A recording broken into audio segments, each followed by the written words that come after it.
আপনারা দেখতে পাচ্ছেন আমরা এবারও 2024-এর যে প্রলয়ঙ্কারী বন্যা এবং জলাবদ্ধতার কারণে আমাদের রামগঞ্জ হাজীগঞ্জ বীরেন্দ্র খালের যে রামগঞ্জ পুলিশ বক্স থেকে সোনাপুর গুড়পট্টি পর্যন্ত আমরা খালের 2 কিলোমিটার অংশ পরিষ্কার করেছি এবং এবার আবারও আমরা দ্বিতীয়বারের মতো গত 14 জুলাই আমরা আবারও এই খাল পরিষ্কারের যে বিশেষ করে রামগঞ্জ পুলিশ বক্স থেকে বালুসুমেন পর্যন্ত এবং গুড়পট্টি থেকে রামগঞ্জের শেষ সীমানা পর্যন্ত যে সকল বড় বড় প্রতিবন্ধকতা রয়েছে আমরা খননযন্ত্র দিয়ে সেই সকল প্রতিবন্ধকতা তুলে দেওয়ার জন্য চেষ্টা অব্যাহত রেখেছি। আমাদের 14 জুলাই রামগঞ্জ উপজেলা বর্তমান নির্বাহী অফিসার জনাব সাইদ মোহাম্মদ রবিন শীষ যিনি রামগঞ্জ পৌরসভার সম্মানিত প্রশাসকের দায়িত্ব পালন করে আসছেন, তো উনি আনুষ্ঠানিকভাবে উদ্বোধন করেছেন। লক্ষ্মীপুর জেলা প্রশাসকের সার্বিক তত্ত্বাবধানে আমাদের এই কার্যক্রম অব্যাহত রয়েছে। আমরা আজকে 17 জুলাই রয়েছি সকাল থেকে রামগঞ্জ বাস টার্মিনাল সংলগ্ন দক্ষিণ পাশে যে খালটি বীরেন্দ্র খালের অংশ রয়েছে রামগঞ্জ পুলিশ বক্স থেকে বালুসুমেন পর্যন্ত যে খালের অংশ সেই খালটি পরিষ্কারে আমরা ইতিমধ্যে খননযন্ত্র ব্যবহার করছি। আমাদের কাজ চলমান রয়েছে। আমরা একদিক পরিষ্কার করছি এবং আরও একটি দিক যেটা রামগঞ্জ মডেল মসজিদ পর্যন্ত রয়েছে সে অংশটুকু আমরা আপনাদেরকে দেখাচ্ছি।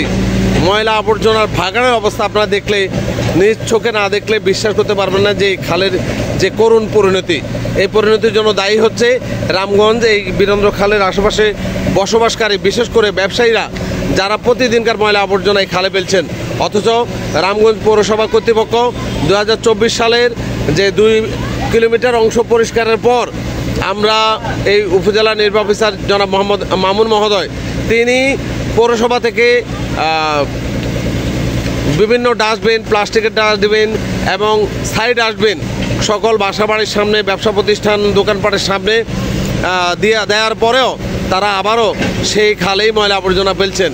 তো যাই হোক, আমাদের ওই অংশটুকু পরিষ্কার রয়েছে। কচুরিপানা কিছু জন্ম নিয়েছে, সেটা আমরা হয়তো নৌকা দিয়ে তুলে ফেলতে পারবো, কিন্তু যেই সকল স্থানে বড় ধরনের প্রতিবন্ধকতা রয়েছে সেই অংশটুকু আমরা পরিষ্কারের জন্য চেষ্টা করে যাচ্ছি।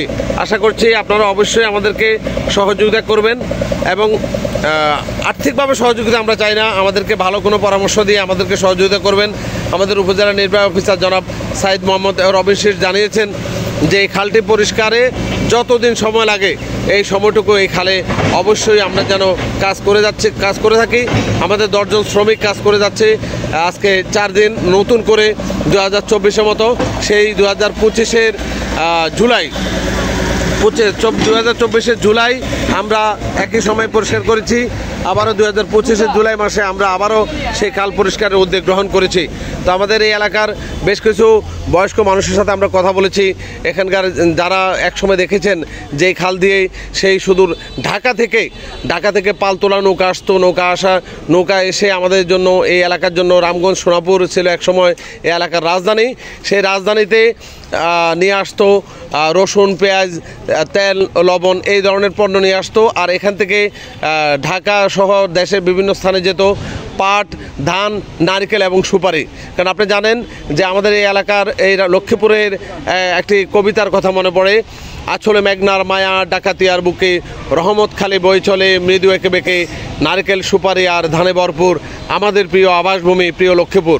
তো আমরা এই লক্ষ্মীপুরের যে ধান, সুপারি, নারকেল সে ঢাকা যেত এবং ঢাকা থেকে নিত্যপণ্য বিশেষ করে রসুন, পেঁয়াজ, হলুদ, মরিচ, তেল, লবণ সহ নিত্যপণ্য আমাদের এই এলাকা আসতো।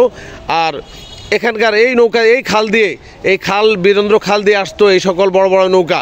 তো আমরা রামগঞ্জ উপজেলাবাসীর পক্ষ থেকে রামগঞ্জ উপজেলা নির্বাহী অফিসারগণ যারা এই বীরেন্দ্র খাল পরিষ্কারে সবচেয়ে বেশি কার্যকরী ভূমিকা রেখেছেন, উপজেলার সাবেক নির্বাহী অফিসার জনাব শারমিন ইসলাম, সাবেক নির্বাহী অফিসার জনাব মোহাম্মদ মামুন এবং বর্তমান নির্বাহী অফিসার জনাব সাইদ মোহাম্মদ রবিন শীষ।